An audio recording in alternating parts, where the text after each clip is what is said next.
We were told by all the higher ups that we were crazy that Elton Jenkins is going to be that good right away, and we've been preaching it since. And all of a If you sudden, turned on everyone his just hopped on the college tape, you bandwagon. could see it.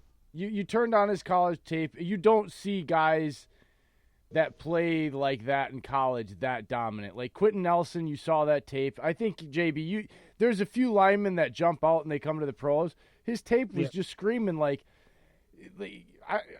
how he was a second round pick was very beyond Three me. pressures, three QB pressures in 3 years of starting. That's it. No Hey, I sacks. got a Nothing. question for you, Packer guys. Oh God, what is it? Uh-oh. You've mentioned a couple times, steak and cheese, that everything from this point on is a plus as far as the regular season is concerned. This is a vast improvement from last season, which I'm not disagreeing with. 6-9-1, 9-3, man. My question is this: is it playoff win or bust, or is it NFC Championship or bust, or is it it's okay no matter what happens from now? Right now, the way it's projecting, it looks like the Packers have a good shot to get a second seed first round bye because of the other NFC teams ahead of us eating at each other. New Orleans plays San Fran. San Fran has to play Seattle again at the end of the year. New Orleans plays the Colts, Tennessee, and Carolina to end out the year. They're all going to be cannibals against each other, and Packers can get a first round bye. I'm not saying they're going to be number one, but I think they have a really decent shot at number two, which is the home field advantage for a game. Until the championship game. Exactly. And that's right now, like I said, it's cannibalism through the NFC. We play Washington, we play Chicago at Green Bay, Minnesota. That's the biggie right there for the division. Maybe. And then play Detroit. Maybe. Have more faith in your team because I do, sir. Oh boy! I just told you guys they're 6-1 against the two weakest divisions in football. Rodgers and Packers have never won at Minneapolis, the new stadium, either. Yeah, but the Lions are like 3-1 there. So the Lions actually play better at US Bank than they do at home against us. But we're going to get murdered this year. Hey, David, you know what? David Blau has been a pleasant surprise on Thanksgiving Day. That kid, I called you and I told you, watch this kid come out and make it close or win it. Did I not? You're right, but guess what? I don't want our offense being led by David Blau and Bo Scarborough. I'm sorry. Hang a shining star upon the highest Blau. Oh, now, my Lord. Hey, the guy, you're right, though. David Blau looks like a good backup quarterback. He's a depth behind Stafford next Bo year. Scarborough looks like a good backup running back in this league. We don't need these things. Yeah. All right. Anyways, off the rails. We're getting to the next question. He's going to get to the next question. Jay's done. We're talking David Blau for 5 minutes. JB. Julius, your answer, it's a second round seed. Instead of talking crappy quarterbacks, right the next question is relevant to the topic that was just brought up anyway, so we might as well move to it. So, JB, we're going to start with you. Let's talk quarterbacks, gentlemen. Make a case for why your quarterback is better than people view him or not deserving of the ridicule that he receives from the media and analysts. This is like a direct question to me. I told you I listened. I told you I listened to your podcast and I was intertwining all the things you guys talk about week in and week out. You and your partner talk about this quite a bit, about how he's perceived, and so I wanted to give you an opportunity on a group platform like this and everybody to kind of be able to chime in because, look, Packer fans get this a lot. I know you probably don't notice it, but it was all off season, so I think this is a good topic for all the teams here because quarterbacks in this division get talked about a lot. Yeah, and we talked about this today a little bit while we tweeted about it, but Kirk started his career with the Washington Redskins, who really, looking at his supporting cast in Washington, the fact that he won half of his games with that team is pretty impressive. I mentioned today, one season, his top running back was Samaje Perine. That was their top rusher for the season. In his seasons there, he had Pierre Garçon for like a couple of years, and Garçon was good, but I think the tight end was his top receiver multiple times and with under 1,000 yards, and the guy played 500 ball, and his defense was ranked in the bottom third, I think, every season he was there. So you can put all of those the Monday night losses on him and whatever, but he wasn't given anything to play with. So we fast forward to his first year in Minnesota. The team goes 8-7-1. Well, the tie against the Packers was a kicking disaster for both squads. Yeah. Nobody can make a kick. If Carlson makes one kick, that's a win. Now you're 9-7. If the defense shows up for a primetime game against the Rams, because he threw for 400 yards against the Rams, so I don't know what more he could have done in that game to win it. The defense doesn't show up, he loses that one. That's 2 losses. Now you're a 10-6 team. Against the Saints, they're driving at the end of the half, and wonder of wonders, Adam Thielen fumbles, and that happens like as often as Haley's Comet comes around. Fumbles inside the 20, picked up, returned the other way. Saints are in business, they score, and then Cousins gets nailed for the pick six. That wasn't his fault. Diggs cut off the route, and it ended up being a pick six, and then ball game over. So there's 3 games that you cannot tell me were Kirk's fault. Now they get those wins. What's the team's record? Now they're 11-5 in his first season in Minnesota, and people aren't picking on Kirk Cousins anymore. So, yeah, you say what you want about the guy. He's done more with less, I think, than a lot of quarterbacks. But he gets that reputation that he can't win in prime time. He can't win the big games. It's a 53-man roster. If other guys aren't doing their jobs, I don't know what you can expect. The game against Kansas City this year, they allowed a 92-yard touchdown run.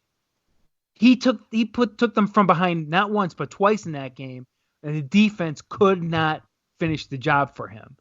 And I know you guys are picking on Monday night that he made 3 bad passes at the end of the game. He actually threw for more yards than Wilson. He was 2 touchdowns and the 1 pick, which again, that wasn't a bad throw. Oh, that was Diggs. Yeah, that was on Diggs. And they gave up 37 points. He put 23 up. That, the pick six was nice. Thank you, Russell Wilson for trying to spike it. And Bailey missed an extra point. And Bailey missed an extra point, which changes the game a little bit. And the defense didn't make a stop at the end of the game. They gave up a touchdown on a swing pass. I looked like they were trying to play flag football. There was no aggression at all. So we can pick on Kirk for not being able to win, but let's look at the Redskins right now. How good have they been since Kirk left? They're a disaster, and they still don't have a quarterback. I actually don't blame the Redskins for Kirk being there or what they went through. I think Jay Gruden was the catalyst for that. I think Jay Gruden was a huge problem on a lot of stuff they did, and I'm not a fan of him. And Redskins finally aren't either. Well, I know, but you could see it, though. He didn't help anybody there. No, he did. He really didn't. And it was just sad. Any QB that came in for him, anything from Kirk Cousins to Colt McCoy, nothing worked. And his plan didn't work. And he had more videos of him out with cheating on his wife with some young college girl. Right. And trying to talk and be drunk at the same time on camera than him scoring touchdowns with his offense. So, Jay Gruden was a problem there, and I feel like Kirk was hindered by that on maybe his development as a QB because of it. And I think Stefanski is also getting him to grow as a QB. Like, there's still those mistakes, and that's what I was saying earlier, JB, is I didn't mean to cut you off on your question, but I got to say this. No, it's fine. We know Kirk has the numbers in those games, but the thing is, QB is under the microscopic lens all the time. So, like, in KC, he had all the yards, he was putting them in positions, but that one slide is what people paid attention to. That's what I'm saying. It's not that we're ragging on him for it. That's what people pay attention to. That one slide before the first down, no one was around him. That's what people remember. His stuff like that. They want him to have a perfect game every time, and when he makes a mistake, it just seems to be at a point when everybody's really watching. Dude, Packers eat at Aaron Rodgers. Our own fans go after Aaron Rodgers when he overthrows a ball to the sideline or just throws it away because the play's dead. The Packers Twitter community goes haywire. So, I mean, I can fully understand why everyone wants Kirk to have this amazing game perfect. It's the same way with Rodgers. Rodgers misses a couple throws, and it's just, oh, no, he needs to be traded. Like I've actually heard Packer fans say Rodgers should be traded because he had a bad game. No, it's like, no joke. Go ahead, Jay. Go ahead. I will say this. Dave knows this. I am extremely hard on quarterbacks. It's for this reason and this reason alone. There is 2 positions on a 53-man roster that have an effect on every snap that they are involved in on the game. The center and the quarterback. And unfortunately, the center is not going to receive any scrutiny because after he snaps the ball, he's really the extra offensive lineman that's helping everybody. So right. It really takes the illness away from him. So the next guy is the quarterback. Well, not only does he need to touch the ball for the quarterback, the running back to get it, but anybody else. Right. And so then he also becomes the highest paid guy on the team, okay? And so I'm going to explain this to you because I did it with our guest last week.